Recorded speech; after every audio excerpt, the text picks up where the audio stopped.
Hemos estado aprendiendo mucho acerca del origen de prácticamente todas las cosas. Hablamos del verdadero origen del universo. Y hace 15 días nuestro hermano Ernesto nos estuvo hablando precisamente de lo que fue el primer asesinato registrado en la Biblia. Y es bastante triste ver que este asesinato se produjo entre dos hermanos de sangre. Entre dos personas que están unidas biológicamente y que deberían amarse casi que por naturaleza, pero vemos que la envidia entró en el corazón de Caín y este hombre termina asesinando a su propio hermano. Y cuando uno lee la historia ahí, una pregunta casi que natural en el pasaje es pensar, bueno, pero ¿por qué Dios miró con agrado la ofrenda de Abel? ¿Y por qué no miró con agrado la ofrenda de Caín? Muchos comentaristas bíblicos entienden que la ofrenda de Caín es la representación del hombre tratando de llegar a Dios. Caín era un hombre labrador de la tierra, era un hombre que tal vez pensaba que por su propio esfuerzo podía llegar, traer una ofrenda y ganarse el favor de Dios. Mientras que Abel fue un hombre que reconoció que la paga del pecado es muerte. Él reconoció que alguien debía morir, que sangre debía ser derramada por causa del pecado. Y Abel va y presenta de lo mejor que tenía, presenta un cordero ahí delante de Dios. Y vemos que a raíz de que Dios ve con agrado la ofrenda de Abel y no la de Caín, este hombre se ensañó totalmente contra su hermano y planificó matarlo. No fue un asesinato fortuito, fue algo que él planificó hacer. Porque Caín dejó que su corazón se llenara de odio, de envidia hacia su hermano, y eso le llevó a cometer el primer asesinato. Es bastante fuerte eso, y como si fuera poco, vemos que justo después de haberlo hecho, este hombre no parece tener ningún remordimiento. Después de haber matado a su propio hermano, vemos ahí en Génesis capítulo 4, versículo 9, que el Señor se le acerca. Miren lo que dice. Y Jehová dijo a Caín, ¿dónde está Abel tu hermano? Y él respondió, no sé. Está mintiendo. Obviamente él sabe, él lo mató. Y pregunta todavía de forma descarada, ¿soy yo acaso guarda de mi hermano? Imagínense la insolencia de este hombre. Acaba de matar a su hermano y todavía el Señor le está dando la oportunidad de arrepentirse. Dios sabía que lo había matado, pero le está dando la oportunidad de que él lo reconozca. Y aún así, este hombre sigue en su insolencia. Es tremendo ver eso. Vemos ahí también más adelante que el Señor le dice que por causa de ese pecado, ahora le va a costar mucho trabajar la tierra y también él iba a ser extranjero, iba a ser errante en la tierra. Pero si seguimos leyendo ahí en el verso 13, vemos que él dice en el versículo 13, y dijo Caín a Jehová, grande es mi castigo para ser soportado. He aquí me echas hoy de la tierra y de tu presencia me esconderé y seré errante y extranjero en la tierra y sucederá que cualquiera que me hallare me matará. Y le respondió Jehová, ciertamente cualquiera que matare a Caín 7 veces será castigado. Entonces Jehová puso señal en Caín para que no lo matase cualquiera que le hallara. Ahora vemos que Caín también está exagerando el castigo que recibió. Está diciendo, Señor, tú eres demasiado malo. Me has puesto un castigo muy grande. Es demasiado grande para ser soportado. Pero vemos ahí que el Señor, en su infinita paciencia para con este asesino, el Señor le dice, voy a colocar una señal. No te preocupes por si alguien llega a matarte. Yo voy a colocar una señal para que cualquiera que te haga daño tenga que pagar 7 veces por lo que hizo. En Caín podemos ver características de una persona no arrepentida. Cuando una persona no está arrepentida, primeramente no reconoce su culpabilidad. Caín, teniendo la oportunidad de reconocer, he pecado, me dejé llenar de envidia, ataqué a mi hermano, perdóname, Señor. Vemos que nunca hace eso. Más bien se justifica. ¿Acaso soy yo guarda de mi hermano? estás pidiendo que yo sea el que proteja a mi hermano? No. Eso es responsabilidad de él o tuya, pero mía no. Una persona no arrepentida no reconoce nunca su culpabilidad. Culpa a otros, pone excusas, pero no es capaz de reconocer su propio pecado. Otra característica de una persona no arrepentida es que exagera las consecuencias de su pecado y se victimiza. ¿Qué vemos en Caín? Está diciendo, Señor, esto es demasiado grande para mí. Está diciendo, me van a matar. ¿Conoce él el futuro? No. Pero él dice, me van a matar. Cualquiera que me vea por ahí en la calle, inmediatamente me va a matar. Él quiere realmente tener el control de lo que el Señor le está colocando como castigo. Entonces vemos una persona no arrepentida y aún después de la misericordia que Dios tuvo al colocarle esta señal, vemos que Caín no muestra ninguna evidencia de arrepentimiento por lo que hizo.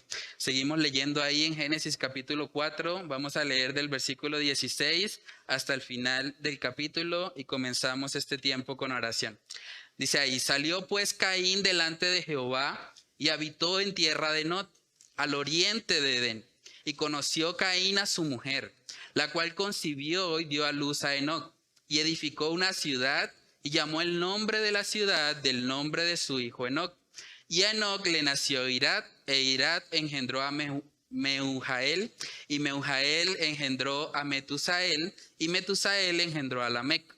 Y Lamec tomó para sí 2 mujeres. El nombre de la una fue Ada, y el nombre de la otra Sila.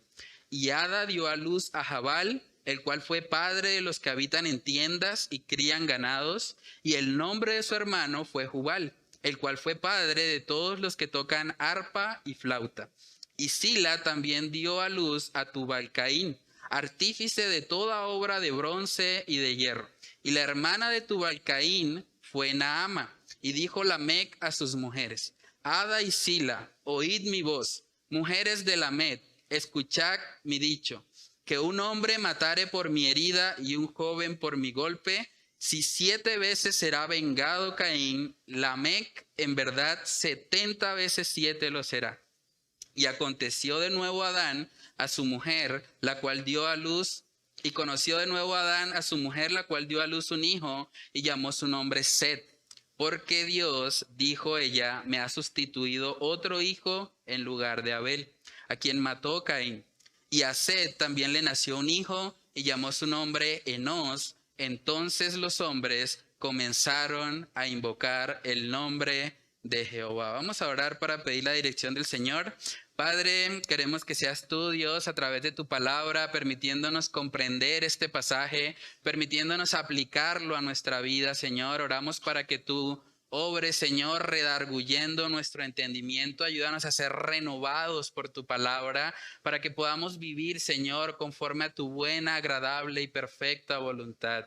Padre, oramos para que tú abras nuestro entendimiento en esta mañana y nos permitas contemplar lo que quieres que veamos, Señor, de las Escrituras en este tiempo, Padre.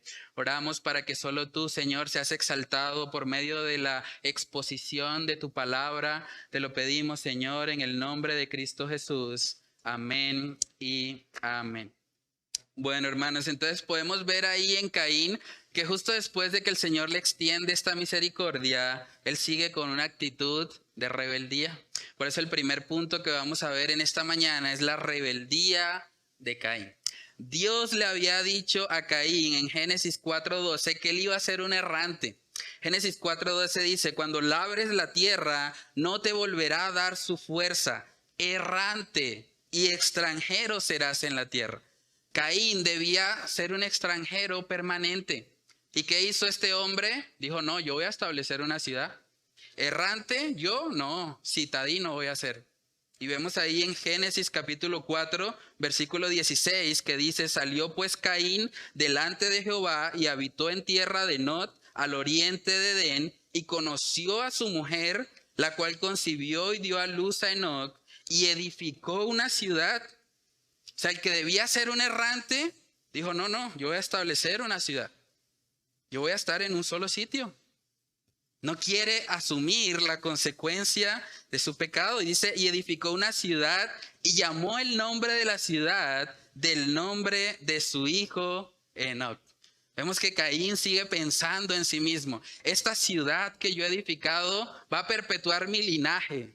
Se va a llamar Enoc, como mi hijo, como mi descendiente, como mi primogénito. Caín seguía pensando siempre en sí mismo. Es impresionante ver todo lo que este hombre hizo, y la Biblia nos muestra en el Nuevo Testamento, en Primera de Juan, capítulo 3, versículo 12, podemos notar que este hombre, la razón por la que mató a su hermano Abel, era porque él tuvo envidia de él y porque sus obras eran malas. Primera de Juan, capítulo 3, en el versículo 12 dice, no como Caín, que era del maligno, y mató a su hermano. ¿Y por qué causa le mató? Porque sus obras eran malas y las de su hermano justas. La razón por la que Caín termina matando a Abel no fue porque Dios viera con más agrado la ofrenda de Abel y no la de él. La razón que nos está dando el pasaje es porque sus obras eran malas. Este tipo era bastante malo, era perverso en su actuar. Vemos que a pesar de que Dios le estaba extendiendo misericordia, imagínense eso, Dios habla con Caín. Eso es algo bastante curioso, porque Caín es un impío, pero aún así Dios tiene tanta paciencia con él que le habla. Debía haberlo destruido inmediatamente, pero habla con él. Le pregunta, ¿dónde está tu hermano? Todavía le extiende misericordia, coloca una señal visible para que nadie más le toque y una advertencia de que el que le toque va a sufrir 7 veces el castigo. Pero aún así vemos dureza en el corazón de Caín. Vemos en Caín un hombre mentiroso, un hombre insolente, incluso para contestarle a Dios. ¿Qué es esa manera de decirle al Señor, ¿acaso soy yo guarda de mi hermano? Es insolencia, es ser descarado.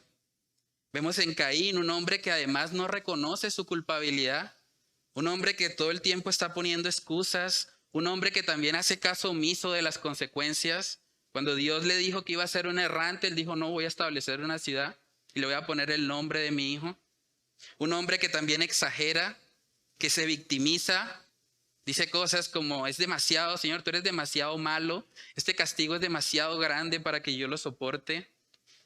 Hermanos, si vivimos tristemente en una cultura así, por naturaleza, el ser humano quiere evitar a toda costa las consecuencias de su pecado. Y lo vemos todo el tiempo en la sociedad en la que estamos.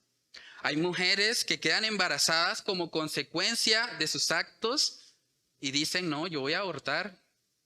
No, yo que me voy a aguantar eso, no, imagínese, toda la vida me va a cambiar, ¿no? Yo tengo otro plan. Inmediatamente el ser humano busca la manera de evitar las consecuencias, de asumir la responsabilidad por sus actos. O hombres que cometen delitos y dicen, no, pues yo cometí este delito, estoy debiendo tanta plata que yo lo mejor que puedo hacer es irme, me voy de la ciudad. Con eso no me encuentra al que le debo, me le pierdo, me desaparezco. Y vemos constantemente que hay personas que al igual que Caín no quieren asumir la responsabilidad de lo que han hecho. Y más bien están buscando cómo zafarse, cómo escapar, cómo construir su propia ciudad cuando Dios ha dicho que deben ser errantes. Hermanos, es triste, incluso acá en Colombia lo vemos muchos. Muchos agresores sexuales en Colombia han justificado su actuar diciendo, después de haber cometido el delito, que es que ellos eran enfermos mentales. Como saben que la consecuencia va a ser dura por lo que hicieron, porque están en el escarnio público y demás, entonces de repente dicen, no, es que yo tengo una enfermedad mental, no fui yo, me poseyó un espíritu, y empiezan a colocar excusas y trabas para tratar de buscar cómo por medio de artimañas legales logran disminuir un poco la consecuencia de lo que han hecho. Pero saben que esa actitud solamente demuestra un corazón como el de Caín, un corazón impío, un corazón que se ama más a sí mismo, que no quiere asumir genuinamente la responsabilidad por sus acciones. En Proverbios capítulo 20, versículo 30, podemos ver que el Señor establece muy claramente que para aquel que actúa mal debe haber una consecuencia, y esa consecuencia es buena para esa persona. Miremos Proverbios capítulo 20, en el versículo 30, dice la palabra: los azotes que hieren son medicina para el malo, y el castigo purifica el corazón. Lo que debió haber sido medicina para Caín, en realidad se convirtió en una omisión pecaminosa. Dijo, no, yo no voy a ser errante, yo más bien construyo mi propia ciudad. Vemos en Caín que él no quiere asumir la consecuencia de lo que hizo. Y es la misma actitud que vemos en este mundo caído. Hermanos, una muestra de verdadero arrepentimiento es cuando una persona está dispuesta a recibir lo que merece. Un cristiano que genuinamente se ha arrepentido delante de Dios es un cristiano que dice, Señor, si tú me mandas al infierno, sería completamente justo. Señor, eso es lo que yo merezco. Heme aquí y haz de mí como tú quieras. Si me quieres llevar, Señor, puedes hacerlo porque es lo que merezco. He pecado en contra de ti. Una muestra de genuino arrepentimiento es que estoy dispuesto a recibir la consecuencia por lo que hice. Hermanos, debemos tener claro que recibir las consecuencias llegan a ser una medicina, como dice Proverbios. Llega a ser algo que nos ayuda a entender la gravedad de lo que hicimos. Si no somos heridos, si no tenemos la consecuencia por lo que nos pasó, por lo que hicimos, probablemente vamos a seguir en nuestra iniquidad. Por eso el Señor permite eso. Parte del propósito que Dios tenía al traer este juicio sobre Caín era llevarle al arrepentimiento. Que este hombre realmente reconociera la gravedad de lo que hizo, porque hasta el momento no lo ha reconocido. Tal vez siendo un errante, tal vez siendo una persona que no iba a tener mucha estabilidad en su vida, tal vez en medio de ese proceso podía haber conocido al Señor. Pero como este hombre decide andar en sus propios caminos, él busca evitar la consecuencia de su maldad. Dice Proverbios capítulo 3, versículo 11, dice, no menosprecies, hijo mío, el castigo de Jehová, ni te fatigues de su corrección. Porque Jehová, al que ama, castiga, como el padre al hijo a quien quiere. Una de las mentiras más grandes de esta sociedad es hacerle creer a los padres que si ellos castigan a sus hijos no los aman. La Biblia nos dice lo opuesto. El padre que no castiga a su hijo lo aborrece, porque lo deja totalmente a expensas de su propia maldad. Pero hermanos, debemos tener presente que la actitud de Caín es algo que nosotros debemos evitar. Cuando pecamos, cuando cometemos una falta, parte de nuestro arrepentimiento debe ser, Señor, estoy dispuesto a asumir la consecuencia por lo que hice. Estoy dispuesto, porque sé que te he fallado. En Salmos capítulo 119 podemos ver también, este es un texto precioso, el salmista reconoce la bondad que hay en el hecho de haber sido quebrantado. No es muy común escuchar a personas afirmar lo que él va a decir ahí en el verso 71. Dice, bueno me es haber sido humillado para que aprenda tus estatutos. El salmista está reconociendo que aprender sus estatutos fue un resultado de haber sido humillado. Ahora, Caín no quiso sufrir la humillación. Caín quiso seguir haciendo las cosas como a él le parece. En su rebeldía decidió establecer esa ciudad y decidió formar una familia, establecer un linaje. Y es lo que vemos ahí en Génesis capítulo 4, en el versículo 17. Dice, y conoció Caín a su mujer, la cual concibió y dio a luz a Enoc, y edificó una ciudad y llamó el nombre de la ciudad del nombre de su hijo Enoc. Y aquí viene una pregunta muy común en el libro de Génesis. ¿De dónde salió la esposa de Caín? Mucha gente dice, pero ¿cómo así? ¿Y la esposa de Caín? O sea, Caín iba a estar con su hermana. No podía estar con su mamá, obviamente, porque Dios había establecido que el hombre debía dejar a padre y madre. Por lo tanto, las opciones femeninas que quedarían serían sus hermanas. Y vemos en el libro de Génesis que la Biblia nos dice que Adán tuvo hijos e hijas. Adán vivió 930 años, pero Adán fue formado siendo adulto. Los 930 años de Adán eran edad fértil. Pudo haber tenido fácilmente más de 1000 hijos y bueno, pudo haber tenido 500 hijos, 500 hijas. Es muy probable que la esposa de Caín fuese su hermana. Mucha gente se escandaliza de pronto y dice, uy, ¿cómo así? Incesto. ¿Cómo Dios va a permitir algo como eso?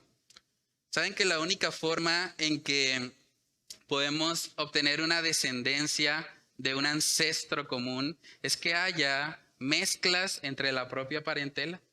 Incluso la genética actualmente, o la ciencia, la tecnología, muestra la necesidad de que hay un ancestro común.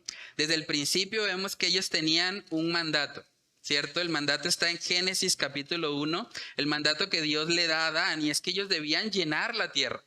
Génesis capítulo 1, versículo 28, dice la palabra, y los bendijo Dios y les dijo, fructificad y multiplicaos, llenad la tierra y sojuzgadla, y señoread en los peces del mar, en las aves de los cielos, y en todas las bestias que se mueven sobre la tierra.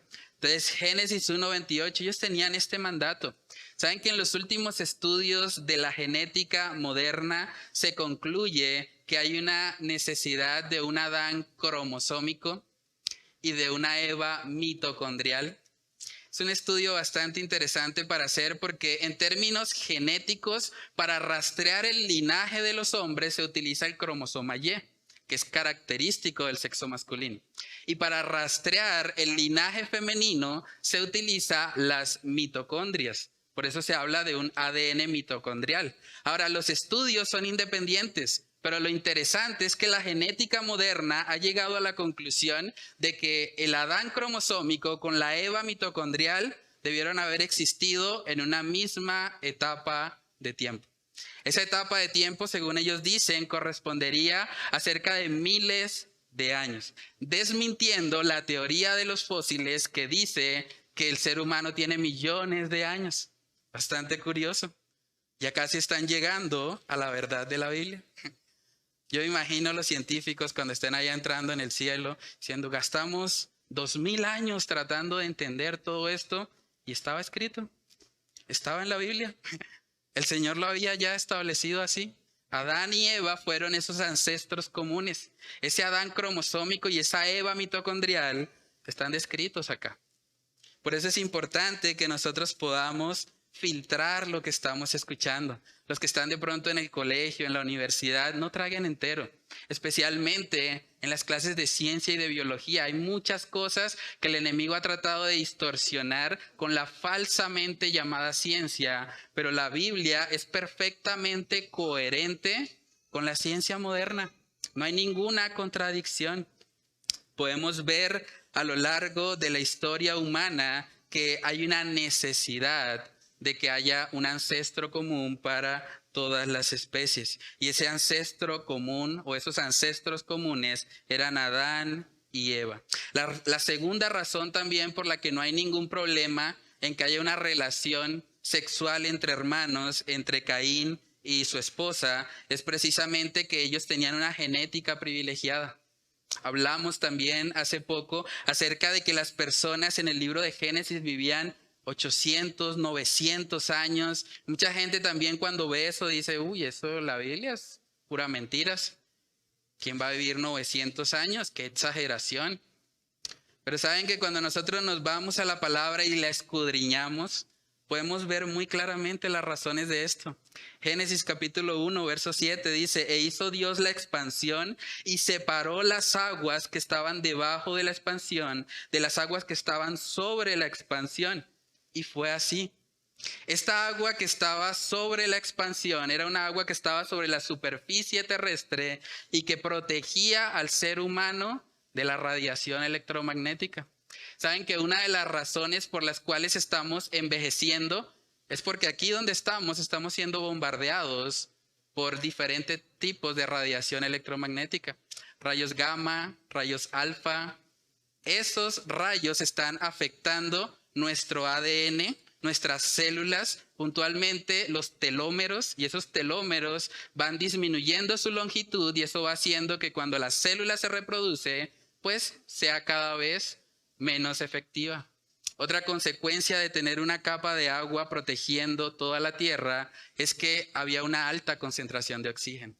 Cuando uno mira la Biblia, uno puede ver que la Biblia habla de gigantes. Gigantes que eran mucho más grandes que nosotros. Incluso hay evidencia fósil de esto.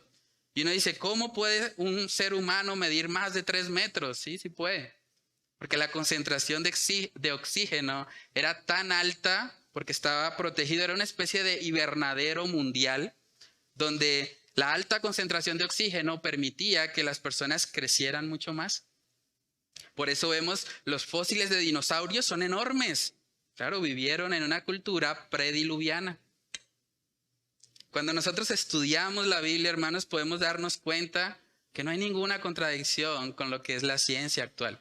Más bien podemos encontrar todos los errores y todas las mentiras y falacias que tratan de enseñarnos a veces como ciencia en los colegios o en las universidades. Por eso es muy importante que nosotros nos preparemos para poder dar defensa con mansedumbre y reverencia ante todo aquel que demande razón de la esperanza que hay en nosotros. Algo interesante también que podemos ver incluso hoy en día, los tratamientos más avanzados de rejuvenecimiento, ¿saben en qué consisten?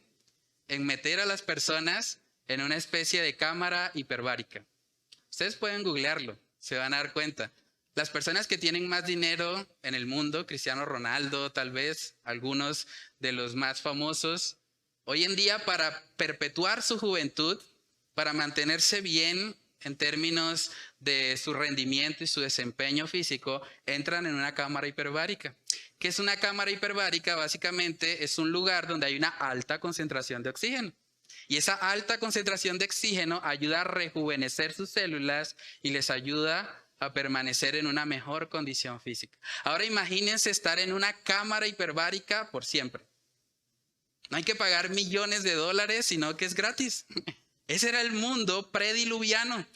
Era donde ellos vivían.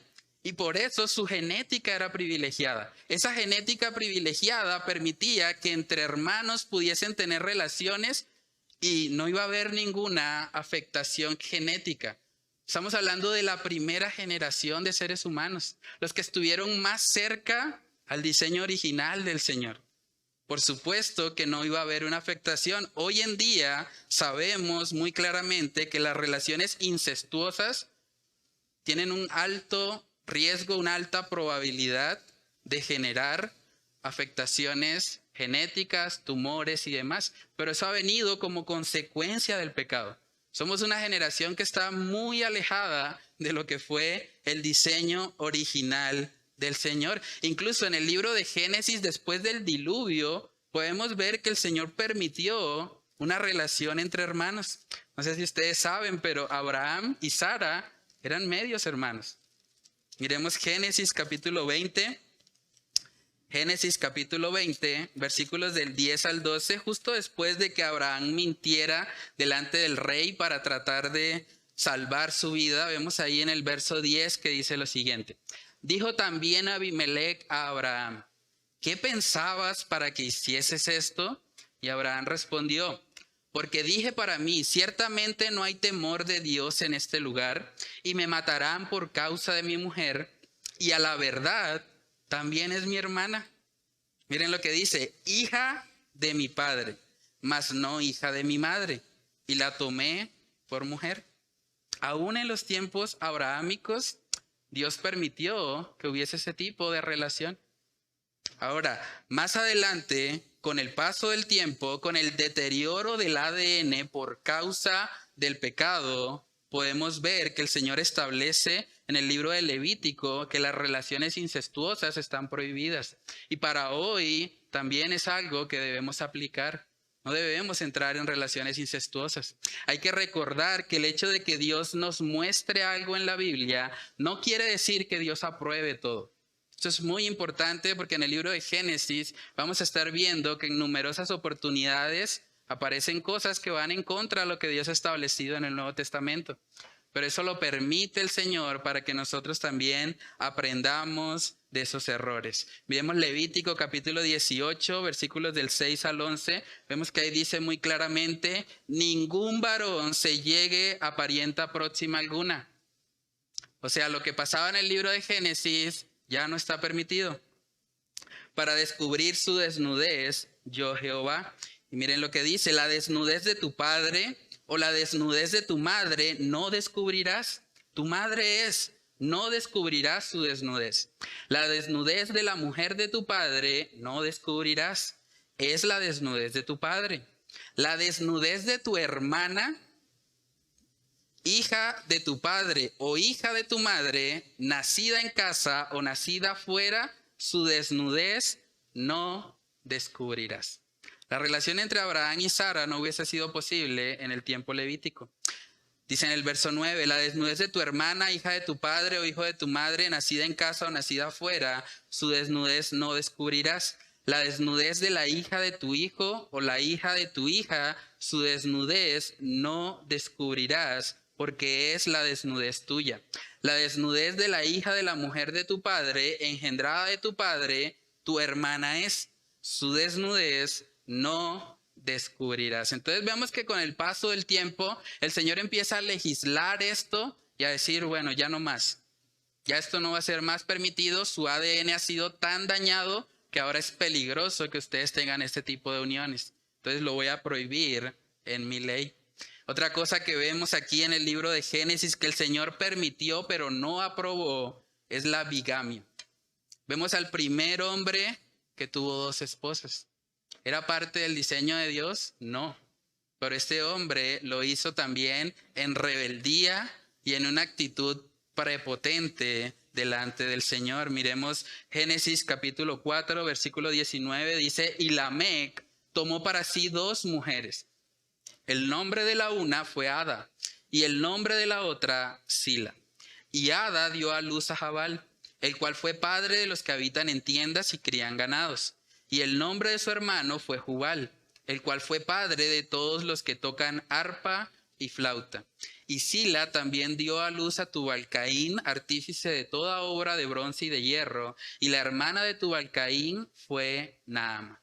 Lo segundo que podemos ver aquí en esta mañana es la prepotencia de Lamec. Este hombre era muy prepotente. Se nota que había sido influenciado probablemente por Caín. Este hombre abiertamente, aun cuando él sabía muy probablemente lo que Dios había establecido en el diseño original, es probable que Lamec hablara directamente con Adán. Es probable que él escuchara de Adán el relato de la creación, de cómo él al principio estaba solo y no se encontró ayuda idónea para él. Y Dios le proveyó una mujer, una esposa, pero aún así vemos a este hombre actuar abiertamente en rebeldía en contra de lo que Dios había establecido. En Génesis capítulo 2, verso 24, vemos que Dios establece, por tanto, dejará el hombre a su padre y a su madre y se unirá a su mujer, singular, no a sus mujeres. Pero Lamec se hizo de la vista gorda, no le importó. Dice ahí el texto, y serán una sola carne. Probablemente este hombre Lamec trató de imitar la rebeldía, el mal testimonio, la prepotencia que vio en Caín. Este hombre tomó para sí 2 mujeres, cosa que no era el diseño de Dios.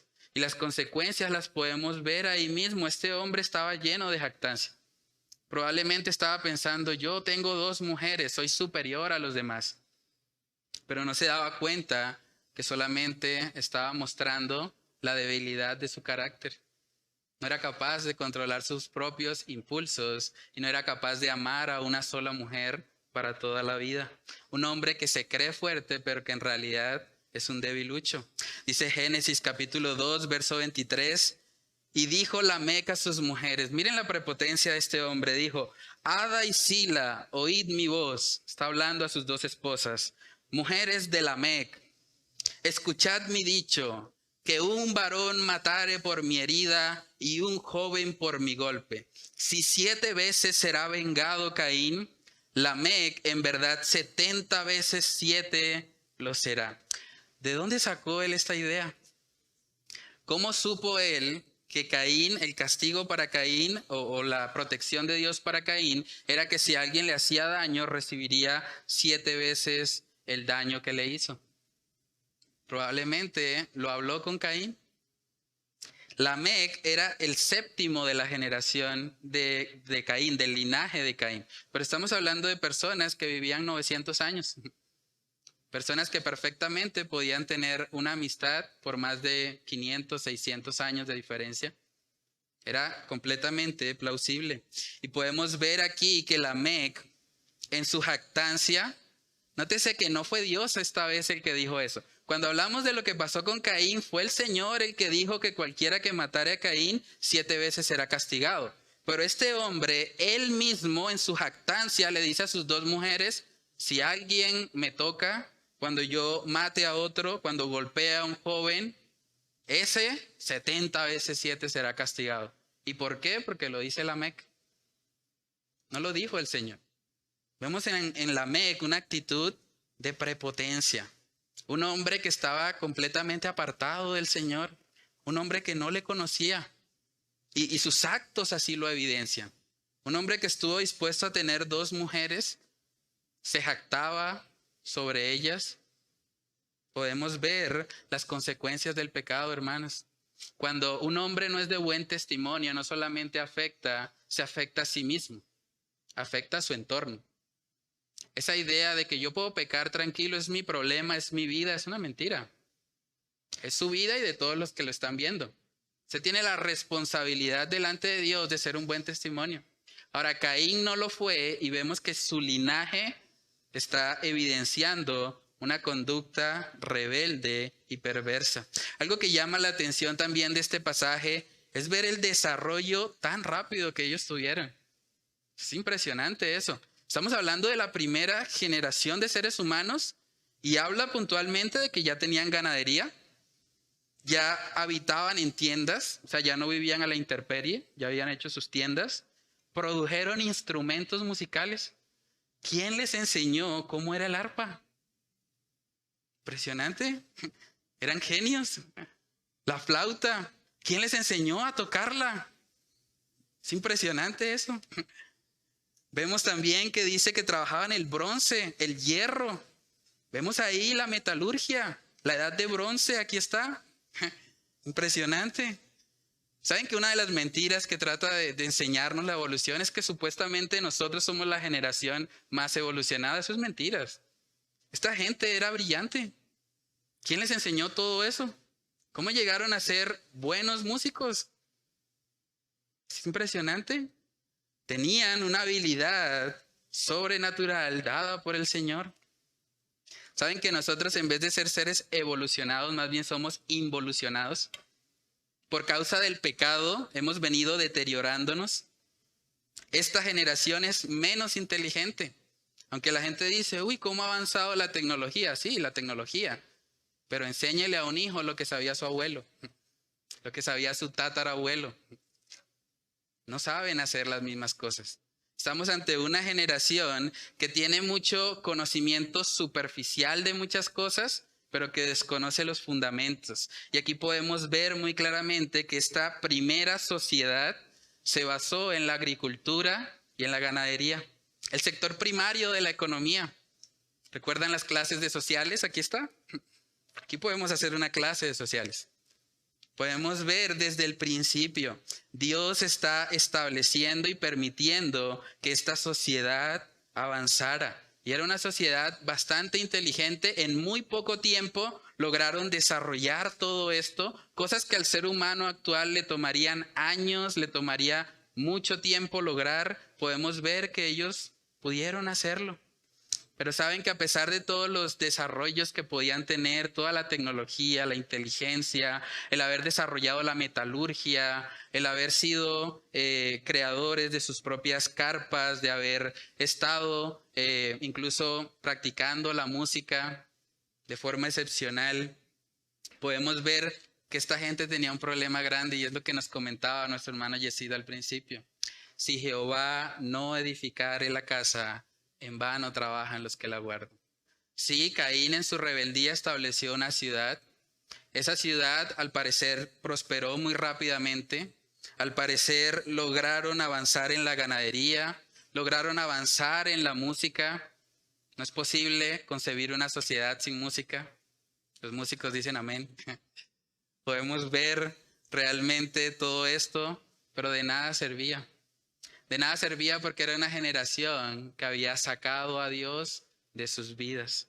Saben que también una de las mentiras del progresismo actualmente es hacernos creer que el problema principal del ser humano es que le falta educación. Grande en misericordia, hermanos. Yo hubiese destruido a esta generación. Yo no tengo la paciencia suficiente para soportar todo lo que ellos estaban haciendo. La prepotencia de un hombre como Lamec, la prepotencia de un hombre como Caín. Pero a pesar de eso, vemos que Dios tiene misericordia y envía una generación completamente diferente al linaje de Caín. Una generación que por el contrario se dedica a buscar al Señor. La generación de la cual luego vendría el Mesías, el glorioso Salvador Jesucristo. Dice Génesis capítulo 4 en el versículo 25, y conoció de nuevo Adán a su mujer, la cual dio a luz un hijo y llamó su nombre Set. El nombre Set significa sustituto. Dice, porque Dios, dijo ella, me ha sustituido otro hijo en lugar de Abel, a quien mató Caín. Y a Set también le nació un hijo y llamó su nombre Enos. Entonces los hombres comenzaron a invocar el nombre de Jehová. Todo ese linaje de Caín vivió completamente apartado del Señor. Hasta cuando Set nace fue que los hombres comenzaron a invocar el nombre de Jehová. Mientras la humanidad estaba sucumbida en un estado de pecaminosidad creciente, vemos que Dios en su infinita misericordia provee un sustituto. Provee un linaje diferente al linaje de Caín. Un linaje por medio del cual vendría el Salvador del mundo. Un linaje que traería esperanza a todos aquellos que habían escuchado la promesa de que la simiente de la mujer iba a derrotar a Satanás. Al ver el linaje de Caín era evidente para todos los que conocían la promesa. Este no puede ser la simiente de la mujer que va a derrotar a Satanás. Pero nace el sustituto, nace Set. Nace una persona diferente y podemos ver en el libro de Lucas que se conecta directamente la genealogía de este hombre Set con nuestro Señor y Salvador Jesucristo. Dice en Lucas capítulo 3, verso 38, luego de describir los nombres de todas las generaciones desde Adán hasta Cristo, vemos que en el verso 38 dice, hijo de Enos, que acabamos de leer, luego dice, hijo de Set, hijo de Adán, hijo de Dios. Hablando puntualmente de nuestro Señor Jesucristo. Saben, hermanos, que esto es hermoso porque esto nos muestra que desde el principio había un plan trazado por el Señor para que este mundo entendiera su necesidad de un Salvador, para que este mundo reconociera que en Caín solo hay muerte, solo hay prepotencia, solo hay rebeldía, solo hay iniquidad. Pero en Cristo Jesús, en el linaje de Set, en la simiente de la mujer, hay esperanza, hay vida y hay salvación. Es impresionante poder ver lo que el Señor estaba haciendo, ver cómo Dios está orquestando la historia. Nada en la Biblia y nada en nuestras vidas es casualidad, hermanos. Dios tiene un plan. Dios está obrando y Él va a cumplir con su plan.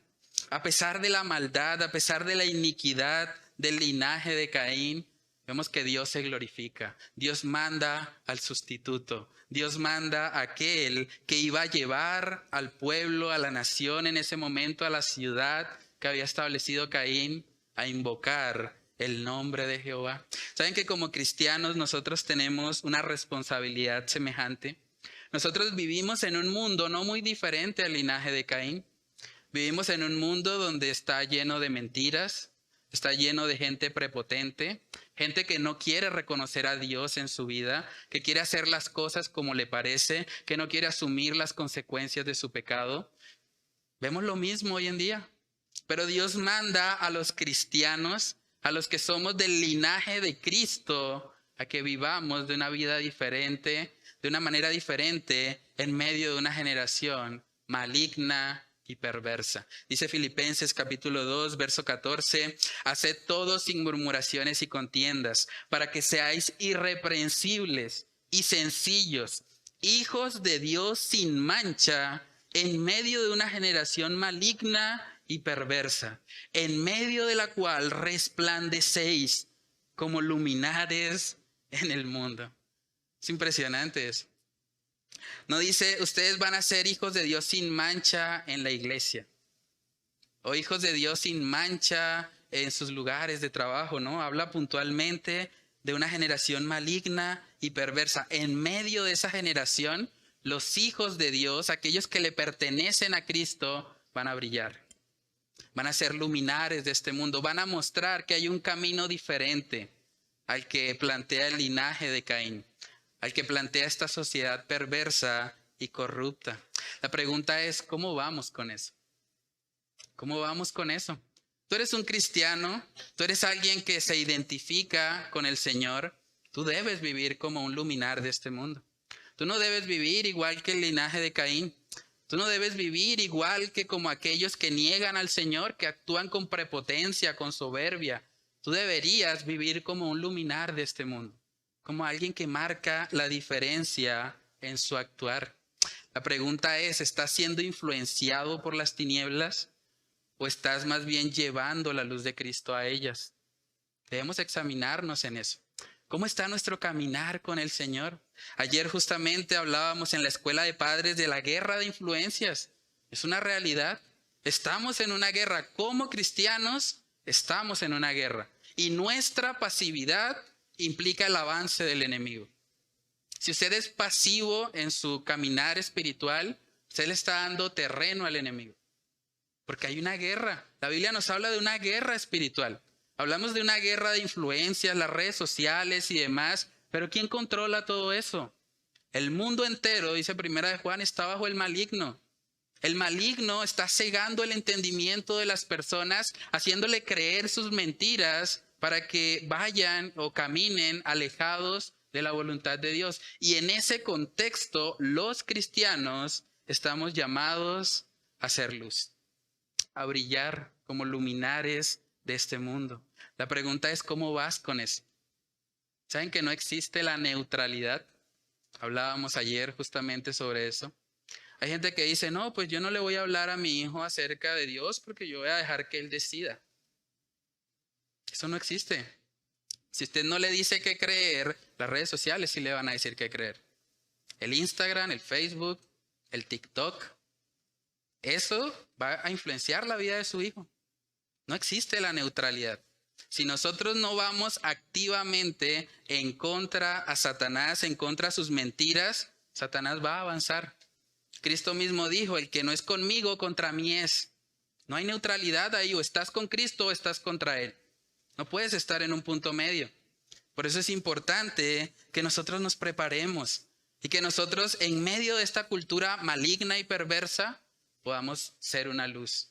Podamos ser como el linaje de Set en medio de la generación de Caín, mostrando que los cristianos invocamos a nuestro Dios. Dice en Romanos capítulo 12, hablando puntualmente también de esa guerra espiritual, de no dejarnos, no permitir que este mundo sea el que moldee nuestra manera de pensar. Dice en Romanos capítulo 12, en el versículo 1, así que, hermanos, os ruego, dice Pablo, os ruego por las misericordias de Dios que presentéis vuestros cuerpos en sacrificio vivo, santo, agradable a Dios, que es vuestro culto racional. No os conforméis a este siglo, sino transformaos por medio de la renovación de vuestro entendimiento, para que comprobéis cuál sea la buena voluntad de Dios, agradable y perfecta. Hermanos, no conformarse a este siglo demanda una obediencia activa. Usted no puede vivir su vida espiritual de forma pasiva. Usted no puede esperar que las redes sociales disipulen a sus hijos. Usted no puede esperar que el colegio discipule a sus hijos. Usted no puede esperar ni siquiera que la iglesia discipule a sus hijos. Usted tiene la responsabilidad delante de Dios de enseñar a sus hijos, de instruirlos en el temor del Señor. Entonces, hermanos, no seamos pasivos en nuestro andar. No solamente tiene que ver con la crianza, tiene que ver con nuestras vidas. No podemos ser pasivos. Necesitamos vidas fuertes de oración. Estamos en una guerra. Aunque no la veamos físicamente con nuestros sentidos, estamos en una guerra. Hay príncipes, hay potestades de maldad que están tratando de engañar a los seres humanos, están tratando de llevarnos en contra de lo que Dios ha establecido. Pero como cristianos debemos tomar nuestra armadura. Debemos vestirnos de toda la armadura de Dios y pelear la batalla para gloria y honra de nuestro Salvador. Y en el poder del Espíritu Santo, no en nuestras propias fuerzas. Pero hermanos, no podemos ser pasivos ante una generación maligna y perversa. Necesitamos levantarnos y ser un verdadero faro de luz. Nos llamamos la Iglesia Bíblica Bautista El Faro porque queremos llevar la luz de Cristo a cada rincón de Bucaramanga y, por qué no, del mundo entero. Y debemos pedirle al Señor que Él nos ayude para poder cumplir con eso. Debemos tener una carga por los perdidos. Debemos ir y contrarrestar todas estas ideologías. Que cuando el profesor de biología en el colegio diga que venimos de la evolución, usted con mucho respeto pueda levantar la mano y decirle: qué pena, profesor, eso que usted está diciendo no es cierto. Y lo puedo demostrar. Y podemos ir a la Biblia o podemos ir incluso a la genética. Y podemos darnos cuenta de que lo que está diciendo es falaz. No es cierto.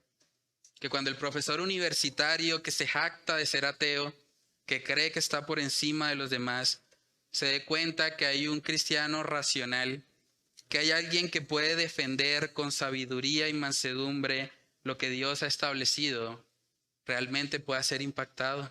Que podamos ser luz donde sea que nos encontremos. Que si el Señor nos permite en nuestros lugares de trabajo hablar el evangelio, que podamos hacerlo con pasión. Que no nos avergoncemos. Debemos ir hacia adelante, hermanos. No debemos permitir que las tinieblas avancen, porque nosotros somos la luz. Somos nosotros los que debemos estar disipando todas las mentiras de Satanás. Nosotros deberíamos tener esa carga en nuestros corazones. También aquellos que de pronto no han conocido nunca al Señor Jesucristo, que tal vez están acá y están pensando: bueno, pero ¿eso cómo aplica a mi vida?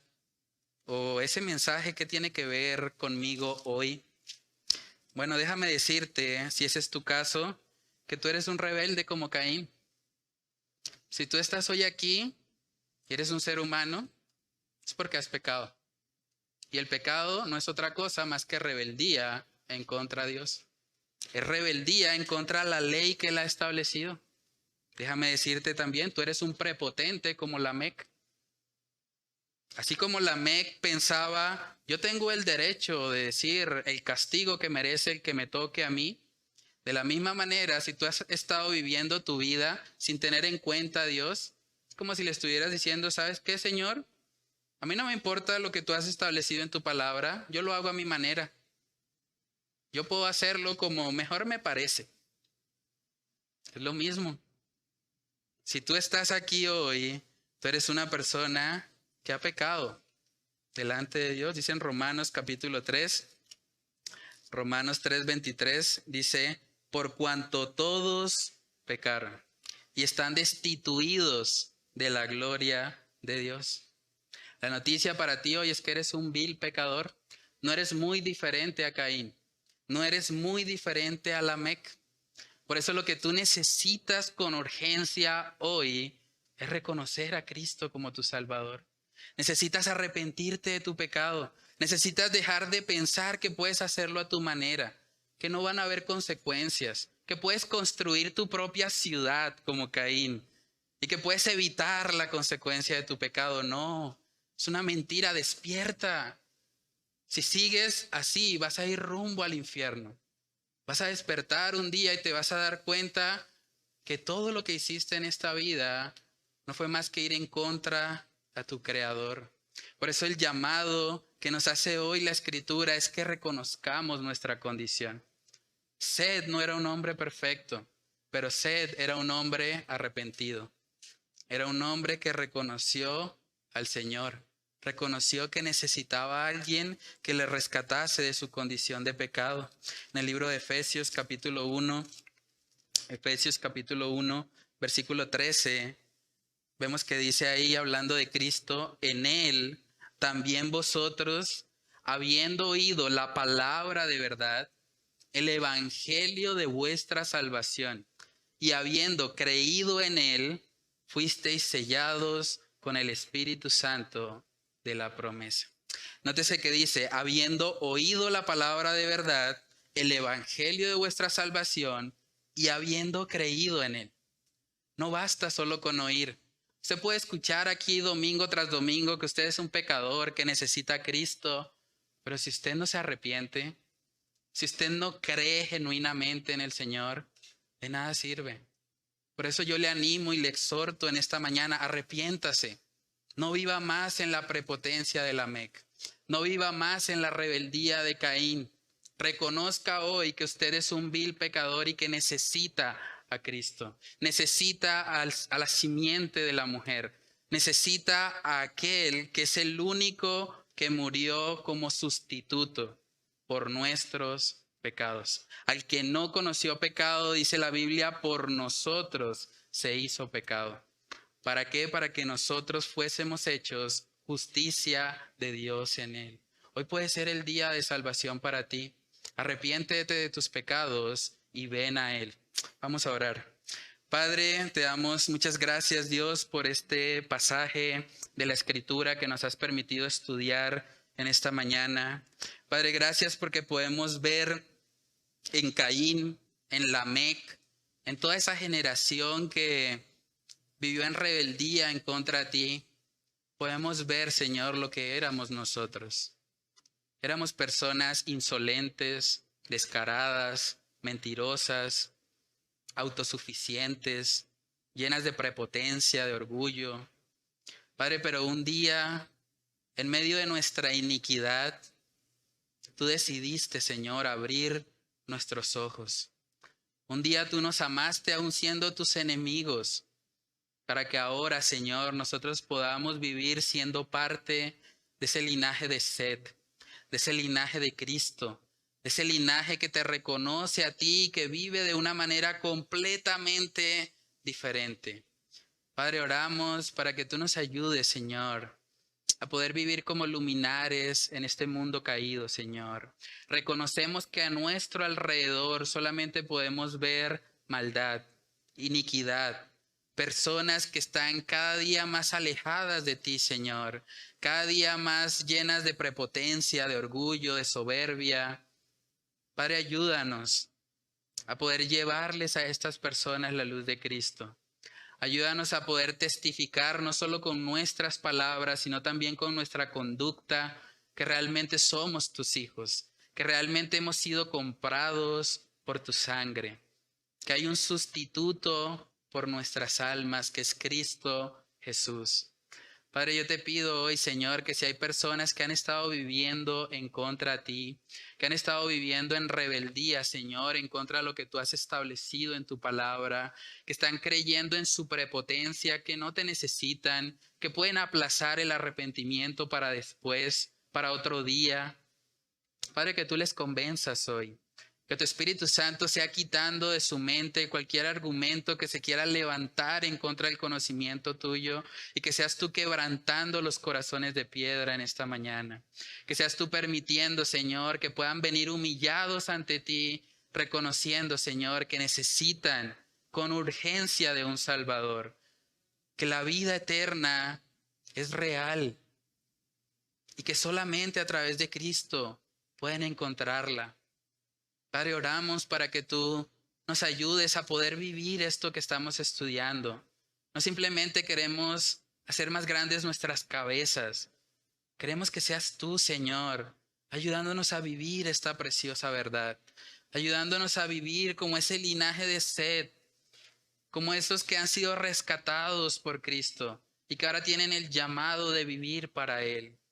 Padre, ayúdanos a dejar de vivir para nosotros mismos, a apartarnos de toda iniquidad, de todo aquello que no te agrade, y que por el contrario, Señor, podamos vivir amándote a ti con toda nuestra alma, mente, corazón y fuerzas.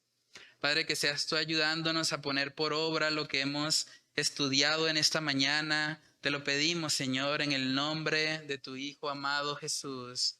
Amén y amén.